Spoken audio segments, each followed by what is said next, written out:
Hey, I'd like to welcome you to another episode of Mission Matters. My name is Adam Torres, and if you'd like to apply to be a guest on the show, just head on over to missionmatters.com and click on Be Our Guest to apply. All right, today I have Shamina Singh on the line, and she is founder and president over at MasterCard Center for Inclusive Growth, and she's also an executive vice president for sustainability at MasterCard. This particular episode is part of our Milken Conference Global Coverage Series, where we bring you the best of individuals that attended the conference, that were speakers, that were panelists, VIPs, all of the above. It's one of my favorite times of the year. I like to say my Milken Conference is like going to the Super Bowl. Shamina, welcome to the show. Thank you so much for having me. Really glad to be here. All right, so we have a lot to talk about here today. I'm excited to get into what you're doing over at MasterCard, especially the MasterCard Center for Inclusive Growth, which you started, and really how that applies and benefits MasterCard's broader business strategy. And we're going to get into some other things like MasterCard Strive as well. But before we do that, I'd like to kind of circle back. I know the conference has been a little while now since we're recording this interview, but I'm just so curious, like, how was your experience? How was your original maybe introduction to the Institute? Like, how'd you get involved with this? No, thank you again for having me. I had a really great experience at the Milken Conference. You know, I went many, many years ago, and so this was sort of a reintroduction for me. And I thought the energy was palpable, and that I think it fills a unique space in, you know, sort of the conference ecosystem, if you will, and that is that it's hard to find a space where the investment community really comes together. You know, you have conferences, for government, you have conferences for different pieces of the puzzle, but I thought that Milken did a very nice job bringing in the investment community along with other speakers. And it reminded me a lot of the summit that we hosted right before that. Every year, the MasterCard Center for Inclusive Growth hosts what we call the Global Inclusive Growth Summit, where we bring together leaders from private sector, social sector, and public sector, sort of unlikely actors together in conversation. And although I think the premise is a little bit different, ours is focused on economic growth that is inclusive and sustainable, I thought that the synergies with the Milken Institute conference were fantastic, and I could see a lot of the overlap between our work and theirs. So was really, really glad to be invited and to play a part in making the conference successful. Oh, that's so interesting to me that you've been in the past, because I had, I won't say a similar experience. Again, I won't ask you how long ago the last time you attended one was, but I'll tell you for myself. So I attended one maybe like 7 or 8 years ago. So it was pre-pandemic, and this is even before, or no, you know what, now that I think about it, it was maybe 10 years ago, because this is before I was in media. So I was still in finance at that point. I mean, I've been in this business now going on 9 years. So yeah, it's been about solid 10 or 11 years. And I remember the first time I went, I was pretty wowed, but I've been going to this conference for the last 3 years in my current capacity in media, and it gets bigger and bigger every year. When I think about from that first conference I went to a decade ago, it's grown. Like the panel's grown. It was good back then too, but now it's gotten to, I feel like, a whole nother level in some of the content it's putting out. And now I'm like a kid in a candy store running, and I'll use a saying that somebody else said that was on the show that I interviewed for this series. They said it was like brain candy. They're running from like panel to panel. They're like, how do I choose? What do I go to next, right? Yeah, exactly. Well, Adam, we'll have to get you to our Inclusive Growth Summit in Washington, D.C. next April so that we can continue the momentum. You know, because I feel like, you know, these types of gatherings, their usefulness is that they are complementary. And and I think that the role of Milken and the role that they play with the investment community, like I said, is quite unique. And I think that that sort of coupled with a focus on economic growth that is intentionally inclusive, I think really is an important component to the global conversation. In fact, we are doing our first Inclusive Growth Summit in ASEAN October 24th with a nod to the need to really focus on a region of the world that is really starting to lead in a way that I think requires global focus and global attention. So Wow. So maybe we could get you to Kuala Lumpur in October for the first ASEAN Inclusive Growth Summit sponsored by the Center for Inclusive Growth. That's what I'm talking about. I am there. And this is actually, and by the way, this is a great transition. So I do want to get into the MasterCard Center for Inclusive Growth. So you started this, and just for some context for everybody listening, this is a social impact hub of the company. And how does the center's mission connect to the MasterCard's broader business strategy? Can you talk a little bit about that and maybe some of the programs they support? Sure. So we started the center over 10 years ago, in some respects in response to what we saw as a more conventional approach to corporate philanthropy, which, at least at that time, really focused on check writing as its lever of change. With the Center for Inclusive Growth, it came out of a request from the MasterCard board to really make sure that as MasterCard as a company was building out a very strong doing well by doing good business strategy that really does impact both the social and environmental impact alongside the business strategy. The center was really created to ensure that we had a laser focus on aligning impact with business strategy. And 10 years hence, we've really seen both the center and the company bring this work to fruition. And I'll just give you an example. When MasterCard went public as a company, it created something called the MasterCard Foundation. And the MasterCard Foundation is the company's largest shareholder with 10% of the company's stock. And so today, the MasterCard Foundation is independent of the company, and it's about a $50 billion foundation that is completely focused on bringing jobs and creating jobs in Africa. And so when you have your largest shareholder as a philanthropic entity doing impact work, the delta between doing well by doing good is very small. And so our work at the company as a business strategy was really to focus on financial inclusion and digital inclusion, meaning bringing 1 billion people into the formal financial system and committing to bring people and small businesses into the formal system. Now, you'll have to take yourself back a little bit to remember that, over 10 years ago, not everybody had a phone. Not everybody had, even a bank account, not even, and just recently, the World Bank came out with their Findex study, which is the globally recognized measure of financial inclusion that we helped start, over 10 years ago. And it shows that, about 80%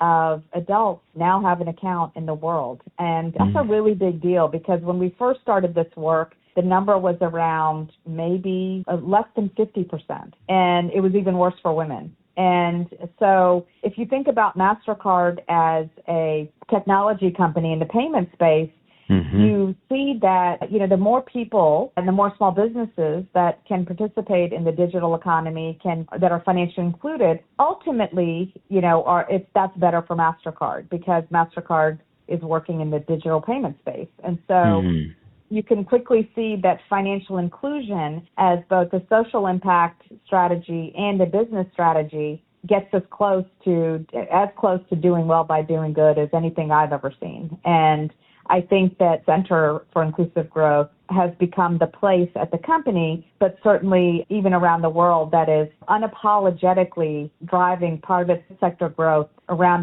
that is also inclusive. And I think that that's something that not only is a unique model, but is something that is unique in the space. Wow, that's absolutely amazing. And this is one of the things, like when you talk about these different conferences and these different initiatives, bringing people together for conversation. And this, I'll go slight tangent. Don't worry, I won't go too far off, Shamina. I won't bore you, but this is for the audience because I want more people to get involved. I want them to come to these conferences. I want them to take this stuff, which if they're listening to Mission Matters for a long time, then I'm sure they take it seriously. But if you're newer, think about what type of change and things you can do. So one of the things you mentioned here, Shamina, was Africa. I'll tell you, because of our participation in going to, and this is the first time I went to this conference, by the way, was FII Priority in Miami this last, a couple months ago. Because of attending that conference and having conversations like the ones that you're talking about right now, Shamina, and people coming together, we're going to be launching an entire series in Africa, and I'm going out there called Africa Forward. And actually, this is the first time my audience is hearing this now that I think about it. And I'm going out there in August, and we're going to be covering some of the big initiatives that are taking place, and things like, World Bank 300, and like bringing hundreds of millions of individuals online for electricity. All these initiatives and things like this. Like, I want people to get out. I want them to break bread, come to these conferences, have conversations, think about inclusivity, think about change, and think about how you can make a difference where you're at. Like, we're not a Bloomberg, we're Mission Matters. We got, 35 plus employees. We don't have 4,000 plus like iHeartRadio, but we do what we can, and we're still getting out there, spreading the message and of inclusivity and bringing people into the conversation to our audience that maybe can't even go to these conferences. But if you can, I say go. But sorry for that, Shamina. That was a little side note, but I'm just inspired by what you said. I just can't help it. I'm glad that your listeners heard it here first, that you're going to be expanding your work to Africa. I think that's fantastic and very timely. I referenced this Findex report that the World Bank puts out. Mm-hmm. And what's really interesting about Africa is that they're leapfrogging other countries and other regions because they're going straight to mobile. So when you think about, transacting or sort of paying for something, and sometimes you use a card, and sometimes you use your phone, and sometimes, use different form factors. Africa, or many people in Africa, because they were financially excluded for so long, and because, as you say, electricity is an issue and being online is an issue, they have sort of created the resilience and the ingenuity of the people on the continent has been that they are sort of leapfrogging traditional forms of transaction and moving money and really leveraging mobile money and their mobile phones as a way to store and save. And if I'm remembering correctly, the rate of savings and the rate of activity is on par with Europe. And so when you go and you bring this back to your listeners, I think that you'll find a story of incredible innovation, incredible resilience, and a lot that we can learn from people on the continent. So really glad to hear that you're going, and I'll be following your work when you're there. Yeah, I'm excited. I mean, there's a lot of things happening. We just had the head of the SEC in Kenya on the show, and just all these things. But thank you for providing me that opportunity, Shamina. But I do want to circle back to the MasterCard, and one other thing that I do want to cover while I still have some time with you here. MasterCard launched MasterCard Strive. I mean, this was, I think, back in around 2021. It's a global philanthropic program to strengthen small businesses worldwide. What are some of the biggest challenges you've encountered for MSMEs, and where have you seen the most promising progress or innovation? It's a great question. Look, we all know that small businesses drive the economy. They're the largest employer. They're the backbone of the economy. But what I think that we miss is that they need three things to really succeed. And the things that we focus on as part of our Strive program are, in this day and age, they have continued to need capital, which means they have to get some sort of loan or some sort of credit capability. They need networks and know-how. They need access to experts. They need access to the networks that can help build their business. And they need to go digital. In this day and age, if they don't go digital, and in this case, I also include cybersecurity in this construct, then they're going to have a really hard time succeeding in this new economy. In fact, what our research has shown is that 1 in 5 small businesses that suffer from a cyber breach go out of business within 6 months. And so, cybersecurity and the ability for small businesses to get that kind of protection is really, really important. And that's why I think as part of our Strive program and as part of the work at MasterCard, we're really doubling down on cybersecurity as an essential component of the digital network, but also of the data and the security network that a small business needs to really succeed. But those areas are really the areas that we have focused on. And I'll just give you one quick example on Strive related to getting capital and lending. In most, or at least in this country, in the United States, people are familiar with the loan in the sense that you have to have some sort of collateral, you have to have a credit score, you have to have all the things that make it okay to reduce the risk for getting a loan from a bank. Oftentimes, both in the United States but around the world, it's very hard for somebody starting out on a small business to get a formal bank loan. And so what we have been doing with MasterCard through things like Open Finance and working with community development finance institutions in the United States and microfinance institutions outside of the United States, is really changing the dynamic around what qualifies as creditworthy behavior. With technology now in the United States and in other countries and with Open Finance, you can start to look at bill payment history as a way of showing that you as a personal individual, you're paying your rent on time, you're paying your electricity bill on time, you're paying your phone bill on time. Those are all indicators of credit worthiness that sometimes don't get captured with traditional credit scoring models. And that's the type of thing that we do at Strive, is encourage and work with our banking customers and lenders to look at credit worthiness in a different way so that we enable small business owners to get access to critical funding. And I can say that since we started the program, we have reached over 19 million small businesses. Wow, that's amazing.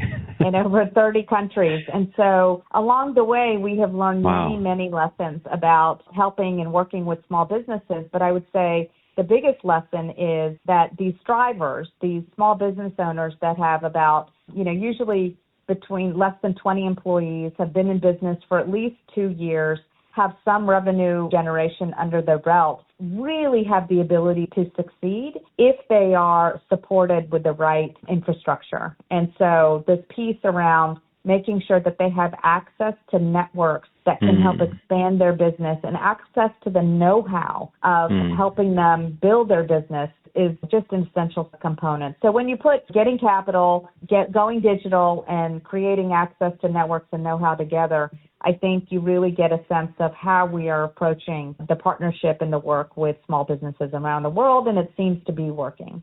That's amazing. Well, Shamina, this has been great having you on the show today and learning more about your work and really what's going on over at MasterCard, especially the MasterCard Center for Inclusive Growth. Now, that being said, if people want to continue to follow your journey or follow the journey over at MasterCard, what's the best way for people to do that? Well, thank you so much for having me. Really appreciate it, and hope that your listeners will visit MastercardCenter.org, or they'll visit the MasterCard Center for Inclusive Growth on LinkedIn or our Instagram page. But any way that you want to get to us, even we have a bunch of videos up on YouTube, but MastercardCenter.org should be your first stop, and then we hope to continue the conversation from there. Wonderful. And for everybody listening, just so you know, we'll definitely put the links in the show notes so you can just click on the links, head right on over to the websites and check them out. And speaking of the audience, if this is your first time with Mission Matters and you haven't done it yet, hit that subscribe or follow button. This is a daily show. Each and every day we're bringing you new content, new ideas, and hopefully new inspiration to help you along the way on your journey as well. So again, hit that subscribe or follow button. And Shamina, thanks again for coming on the show. Thanks for having me.